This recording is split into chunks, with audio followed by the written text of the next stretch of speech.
The anarchist letter A within a circle. It's associated with much of the vandalism plaguing the East Hills neighborhood in Grand Rapids. And tonight, police are looking at a possible connection with the recent arson and a letter threatening more violence. 24-Hour News 8's Ken Kolker spoke today with the so-called peaceful anarchist and a man who says police have questioned him and his friends repeatedly about this case. Ken? Brian, he calls it police harassment, while others would call it simply good police work. I think it's more profiling, like the way we dress, the way we look. I mean, they've been stopping us up and down the streets. He's 22, originally from the city of Holland, and now lives in East Hills with friends.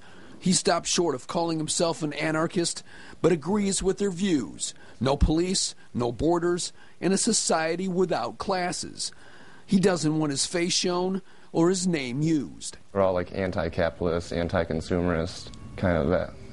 The gentrification sort of thing. Like, we don't agree with it, but we're not the ones doing all this. The police questioning started, he says, after vandals struck wealthy street businesses in late December and again in January, sometimes leaving behind the circled A anarchy sign. And they actually came to our house about 3 times in 2 weeks.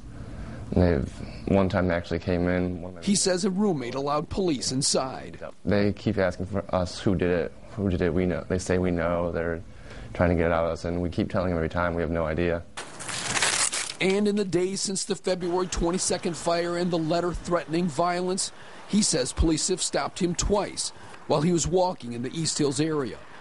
The author of the threatening letter, who claimed responsibility for the arson, claims to belong to a group of anti-gentrification militants who oppose urban renewal that pushes out the poor. It drew the attention of the FBI Anti-Terrorism Task Force. The other day I got stopped twice. They want to see my hands, see the bottom of my shoes, take my picture, ask my name, where I work, where I'm coming from. He says they checked his hands and his shoes for spray paint. Ryan Cappelletti, an East Hills resident who calls himself a peaceful anarchist, says he's heard from others questioned by police. It's escalating in such a horrible nature, because I think everyone's just has their eyes on, like, who is this guy? Let's get him, let's put him in jail. But really, where's the education in that? Cappelletti has written about the East Hills developments on a blog for punk rockers. We have a simple case of someone who's really not that far off the right page.